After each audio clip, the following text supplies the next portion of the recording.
ভাগ্য, কত সুন্দর শব্দ এই ভাগ্য।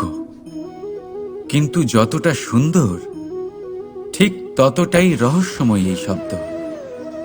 কখন কি হবে কেউ জানে না। লোকে বলে যে ভাগ্যে যা লেখা আছে তার চেয়ে বেশি কিছুই পাওয়া যায় না, তার চেয়ে কমও কিছুই পাওয়া যায় না। নিয়তির যা রচনা তা কখনো মোছা যায় না। কিন্তু কেউ এইটা বোঝে না যে নিয়তি আপনার কর্মের দ্বারা বদলায়। যদি আপনি শুভ চিন্তা করেন, শুভ কর্ম করেন, তাহলে নিয়তি আপনার সাথে খারাপ কিছু হতেই দেবে না। কখনো আকাশে পাখিদের দেখুন, তারা কখনো ভাগ্যের উপর নির্ভরশীল হয় না। যতই ঝড় আসুক, যতই তীব্র হাওয়া দিক, ঘুরতে থাকে, একটা জিনিস জড়ো করে নিজের সৌভাগ্য, নিজের বাসা নিজেই তৈরি করে। নিজের সন্তানের জন্ম দেয়, তাকে লালন পালন করে, নিজেই তাকে উড়তে শেখায়। কখনোই ভাগ্যের উপরে নির্ভরশীল হয় না সে। এই বিষয়টা আমাদেরও শিখতে হবে। তাই মনে রাখবেন, আপনার ভাগ্য নিয়তির লিখন নয়। আপনার ভাগ্য তাই যেটা আপনি দিনের পর দিন আপনি নিজেই লেখেন। কিছু নিজে পরিশ্রম করে, কিছু নিজের ভাবনার জোরে। রাধা রাধা। মানুষের স্বভাব হলো যে সে সবসময় নিজে বলতে চায়, কারুর কথা শুনতে চায় না। কিন্তু তার এই স্বভাব তাকে এক বিশাল বড় জ্ঞানের থেকে দূরে সরিয়ে রাখে, সামনের মানুষের ব্যক্তিত্বের জ্ঞানের থেকে দূরে। তাই যদি আপনি কাউকে চিনতে চান, কাউকে বুঝতে চান, তাকে থামাবেন না, শুধু বলতে দিন। কারণ একজন ব্যক্তির ব্যক্তিত্ব লুকিয়ে থাকে তার কথার মধ্যে, আর তার আসল পরিচয় লুকিয়ে থাকে তার শব্দের পেছনে। বলতে দিন, আস্তে আস্তে আপনি সব বুঝতে পারবেন। এটাই তফাৎ হলো একজন সাধারণ মানব আর একজন মহামানবের মধ্যে। এক যে কাউকে বলতে দেয় না, আর এক যে সবার কথা শুনে। তাহলে সিদ্ধান্ত আপনার, আপনি কি সাধারণ হতে চান না অসাধারণ? কারণ এই ভবিষ্যৎ আপনার। রাধা রাধা। ধৈর্য। এই ধৈর্য কি কোনো গুণ, কোনো অনুভূতি, কোনো দৃষ্টিভঙ্গি? আমার জন্য ধৈর্য এক বাহন। আপনি হয়তো ভাবছেন, এই কেমন বাহন? বাহন তো ঘোড়া হতে পারে, হাতি হতে পারে, উটও হতে পারে, কিন্তু ধৈর্যকে বাহন বানানো মানে? চলুন আপনাকে একটা কথা বোঝাই। পৃথিবীতে এমন কোনো বাহন নেই যে তার আরোহীকে আছড়ে ফেলেনি। সেটা উট হোক বা হাতি হোক বা ঘোড়া হোক, চলতে চলতে কখনো নড়বড় করেই বসে। তারপর সেই আরোহী পড়ে কারোর পায়, তারপর পড়ে তার নিজের নজরে। কিন্তু ধৈর্যরূপী বাহন কখনো কাউকে ফেলে না, কখনো না। না সেই আরোহী কারোর পায়ে পড়ে, আর না তো নিজের নজরে। কারণ ধৈর্য আপনাকে বিবেক প্রদান করে, বিবেক আপনাকে পরিকল্পনায় সাহায্য করে, আর পরিকল্পনা প্রদান করে আপনাকে শক্তি, আপনার লক্ষ্যের দিকে অগ্রসর হওয়ার। বুঝলেন? ধৈর্যকে সঙ্গে রাখুন, নিজেকে আরো ধৈর্যশীল করে তুলুন। এই ধৈর্যের সাহায্যে আরোহণ করে দেখুন কিভাবে এই বাহন আপনাকে আপনার গন্তব্যে পৌঁছে দেবে। রাধা রাধা। ভাগ্য আর কর্ম, এই দুই এমন শব্দ যাকে ঘিরে সমগ্র সংসার। কেউ বলে আমার ভাগ্যে এটা ছিল না, যা পেলে আমার জীবন অন্যরকম হতো। কেউ বলে আমার গত জন্মের কর্ম নিশ্চয়ই এমন ছিল, যে কারণে এই জন্মে এরকম ভাগ্য পেয়েছি আমি। এই সব বাদ দিন আর একবার শান্ত চিত্তে ভাবুন। আপনি বুঝতে পারবেন যে ভাগ্য আর কর্ম এই দুই এই জন্মের। তফাৎ শুধুমাত্র এটাই যে যদি ভাগ্যের কথা বলা হয়, তাহলে আপনি এই ভাগ্যের থেকে যত বেশি আশা করবেন তত বেশি নিরাশ হবেন আপনি। কারণ এই আশা আপনাকে কর্ম করা থেকে আটকায়। যদি কথা বলা হয় কর্মের, তাহলে নিজের কর্মের প্রতি যত বিশ্বাস রাখবেন তত বেশি সফলতা আপনার কাছে আসবে। তাই একটা কথা মনে রাখবেন, ভাগ্য আপনার কর্ম নির্ধারণ করে না, কিন্তু আপনার কর্ম আপনার ভাগ্যকে অবশ্যই নির্ধারণ করে। রাধা রাধা। এই সংসারে আলোর উৎস কি? সূর্য। এই সংসারে মিষ্টি জলের উৎস কি? নদী। এই সংসারে উচ্চতার প্রতীক কি হয়? হিমালয় পর্বত।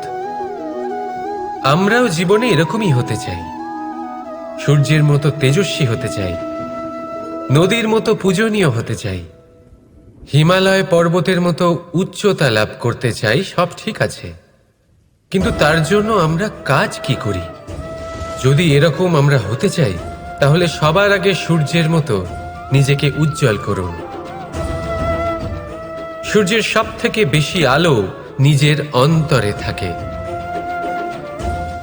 নদীর মতো নিজের পথ নিজেই তৈরি করুন। পাথরের সাথে ধাক্কা খাওয়ার পরেও থেমে না যাওয়া শিখুন। হিমালয় পর্বতের মতো উচ্চতা লাভ করতে হলে সেটার মতো অটল থাকতে শিখুন। একটা কথা অবশ্যই মনে রাখবেন,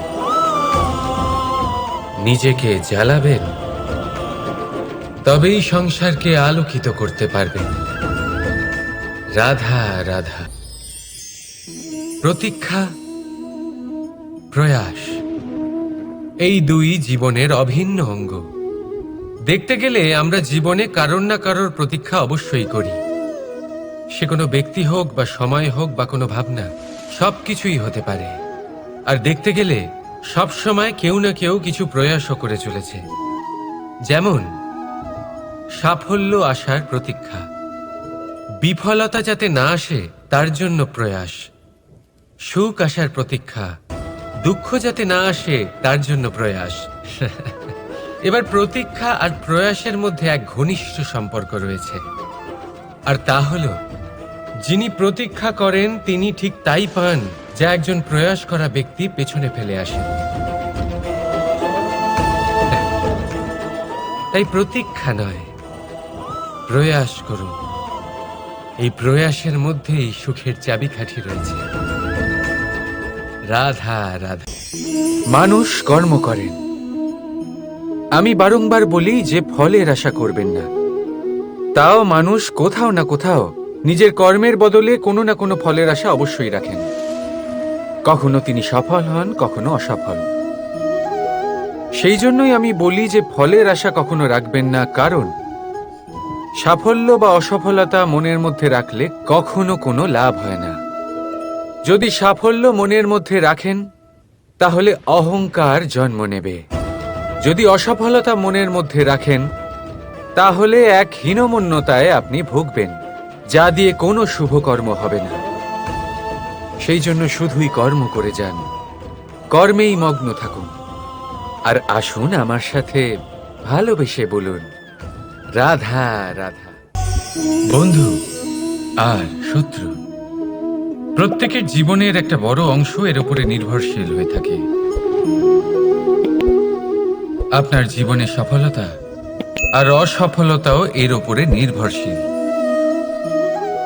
কিন্তু এই বন্ধু এবং শত্রুদের খুঁজে পাওয়ার জন্য আপনাদের বাইরে যাওয়ার প্রয়োজন নেই, কারণ এরা স্বয়ং আপনার ভেতরেই আছে। আপনি যদি বিনম্র থাকেন, যদি আপনি নিরন্তর প্রয়াস করতে পারেন, তাহলে আপনার কোনো বন্ধুর প্রয়োজন নেই। যদি আপনার মধ্যে অহংকার থাকে, যদি প্রতি কথায় আপনার মধ্যে ক্রোধ উৎপন্ন হয়, তাহলে আপনার শত্রুর কোনো প্রয়োজনই নেই। নিজের অন্তরের এই বন্ধু ও শত্রুকে চিনুন, আর আমার সাথে ভালোবেসে বলুন, রাধা রাধা। একে চিনতে পারলেন? একে কুঠার বলা হয়। আপনারা জীবনে কোথাও না কোথাও কোনো না কোনো রূপে এটা দেখেই থাকবেন। একটা ব্যাপার নিশ্চিত, এই কুঠার ছাড়া কোনো বৃক্ষকে কাটতে পারা সরল নয়। এবার আপনি কখনো এটা ভেবেছেন, এই কুঠার, এর এই অংশ, এর মুখটাই যদি না থাকে তাহলে কি হবে? এ শুধুমাত্র কোনো বৃক্ষই নয়, তার কোনো ডালও কাটতে সক্ষম হবে না। এবারে ভাবুন, এই শুকনো কাঠের হাতল এ আমরা কোত্থেকে পেলাম? কোনো এক বৃক্ষ থেকেই। সেই ডাল যাকে কেটে ফেলা হয়েছিল এক বৃক্ষকে কাটার জন্য, এই ডালই শস্ত্ররূপে প্রস্তুত। আমাদের জীবনে আমাদের প্রিয়জন, আমাদের আপনজন যখন সময় কখনো কখনো তাদের সঙ্গ না দেয়, যদি তারা দৈন দশায় থাকেন, তাহলে তাদের সঙ্গ কখনো ছাড়বেন না। ওনাদের প্রয়োজন শুধুমাত্র মনোবল। তা তাদের দিন, তাদের সাহায্য করা আপনার কর্তব্য। হয়তো তাদের সাথে থেকে আপনার কোনো লাভ হবে না, কিন্তু তাদের দূরে থাকাতে আপনার ক্ষতি অবশ্যই হতে পারে। সর্বদা সাহায্য করুন, সঠিক সময় আসলে তা আপনার সহায়ক অবশ্যই হবে। রাধা রাধা। আমাদের মধ্যে বেশিরভাগ মানুষেরই এই অভিযোগ থাকে যে মানুষ তখনই আমাদের স্মরণ করেন যখন সেই সময় আসে যখন আমাদেরকে প্রয়োজন হয়, যখন কোনো কাজ থাকে। যখনই এই সময় পেরিয়ে যায়, তাদের কার্যসিদ্ধি হয়ে যায়, তারা আমাদের থেকে দূরে চলে যান, ভুলে যান আমাদের। এবার এই বিষয়ে ভেবে খারাপ অবশ্যই লাগে। এই পরিস্থিতিকেই অন্য এক দৃষ্টিভঙ্গি দিয়ে দেখার চেষ্টা করুন। মনে রাখবেন, মানুষ প্রদীপের সন্ধান তখনই করেন যখন তার জীবনে অন্ধকার থাকে। আপনি প্রসন্ন হয়ে উঠুন, কারণ আপনার কাছে সেই সুযোগ আছে যে কারোর জীবনে প্রকাশের কিরণ আনতে পারছেন, কাউকে সঠিক পথ দেখাতে পারছেন, কারোর সহযোগিতা করতে পারছেন, এই পুণ্য অর্জন করতে পারছেন। কারোর থেকে কোনো আশা রাখার দরকার নেই। যার আপনাকে যতটা প্রয়োজন তাকে ততটাই সাহায্য করুন, ততটাই সবাইকে প্রেম বিতরণ করুন। আর এই প্রেমের ভাব নিয়েই আমার সাথে বলুন, রাধা রাধা। এটা সেই নৌকার প্রতিরূপ যা আমাদের নদী পার করায়। এবার বিষয়টা একটু ভেবে দেখুন, সেই বিশাল নৌকা যা আমাদের নদী পার করায়, সেটার নির্মাণ নদীতে নয়, ডাঙায় হয়। আর যদি আমরা এটাকে নদী অবধি পৌঁছতে চাই, তাহলে আমাদের দরকার পড়ে কোনো গরুর গাড়ির অথবা ঘোড়ার গাড়ির। তার সাহায্যে একে বহন করা হয়। এবার পথে যদি কোনো জলধারা আসে, কোনো নদী আসে, আর সেটাকে পার করতে হয়, তাহলে তখন সেই নৌকার ওপরে গাড়ি রাখা হয়, তারপর তাকে পার করা হয়। অর্থাৎ এই যাত্রা দুজনের সংযোগ ছাড়া সম্পূর্ণ হতেই পারবে না। সেই জন্যই এই প্রবাদ আছে, কখনো নৌকা তো কখনো গাড়ি। আমাদের সম্পর্কের মধ্যে অতি আবশ্যক, আমাদের সম্পর্কের মধ্যে অত্যন্ত গুরুত্বপূর্ণ হল সংযোগ। সবসময় একসাথে চলা, সংযোগ স্থাপন করা। সবসময় সুখী থাকবেন। রাধা রাধা। পুস্তক, পুস্তক থেকে আমরা কি না শিখতে পারি। জ্ঞান হোক, বিজ্ঞান হোক, ইতিহাস হোক, সব শিখতে পারি। কথায় আছে, একটা ভালো পুস্তক, একটা ভালো গ্রন্থ পাওয়া তা 100 ভালো বন্ধু পাওয়ার সমান। কিন্তু যদি একটা ভালো বন্ধু পাওয়া যায়, তাহলে তা গোটা গ্রন্থাগারের সমতুল্য। সে আপনাকে কর্মের বিষয়ে জ্ঞান দেয়, সাফল্যের রসায়ন শিক্ষা দেয়। সে আপনাকে ইতিহাসে অমর করে রাখবে। শুধু তাই নয়, সে আপনাকে শুধু পথই দেখাবে না, সেই পথে আপনার সাথে সঙ্গী হয়ে চলবে সে। সেই জন্য জীবনে যদি কোনো ভালো বন্ধুকে পাশে পান, তাহলে তাকে আপন করে রাখবেন, তাকে সামলে রাখবেন। জীবন সহজ হয়ে যাবে। রাধা রাধা। বর্ষা ঋতু শুরু হলেই পাখিদের মধ্যে চাঞ্চল্য বেড়ে যায়। আর সেটা হবে নাই বা কেন? বাসা ভেঙে যায়, বৃক্ষ ভেঙে পড়ে। প্রত্যেক পাখি তার থাকার জন্য একটা নতুন জায়গার, একটা ছায়ার, একটা ছাদের খোঁজে থাকে। শুধু একটা পাখি এসব কিছুই করে না। না তো তার এসব সমস্যা নিয়ে কোনো চিন্তা থাকে, না কোনো দরকার পড়ে। আর সেই পাখি হলো বাজ। সেই সব সমস্ত ছোটখাটো সমস্যার থেকে অনেক দূরে ওপরে উড়ে বেড়ায়, মেঘের থেকেও অনেক উঁচুতে। তাই এই সব ছোটখাটো সমস্যা যা আপনার জীবনে এসে থাকে, এই সব নিজের চারপাশকে ঘিরতে দেবেন না। নিজের চিন্তা ভাবনাকে অনেক উঁচুতে রাখুন। আপনার সমস্ত সমস্যা নিজে থেকেই নিচে চলে আসবে। রাধা রাধা। আপনি কখনো কোনো ইঁদুর দেখেছেন? তার সবসময় কিছু না কিছু চাই, ঠোকরাতে থাকে সারা দিন সারা রাত। কখনো আপনার রান্নাঘর থেকে কিছু নেবে, তো কখনো ভাড়ার ঘর থেকে কিছু নেবে। কখনো আপনার জামা ছিঁড়বে, কিছু তুলে নিজের গর্তে নিয়ে চলে যাবে। কিন্তু আপনি দেখুন, সে কখনোই সন্তুষ্ট হয় না, ওর পেট কখনোই ভরে না।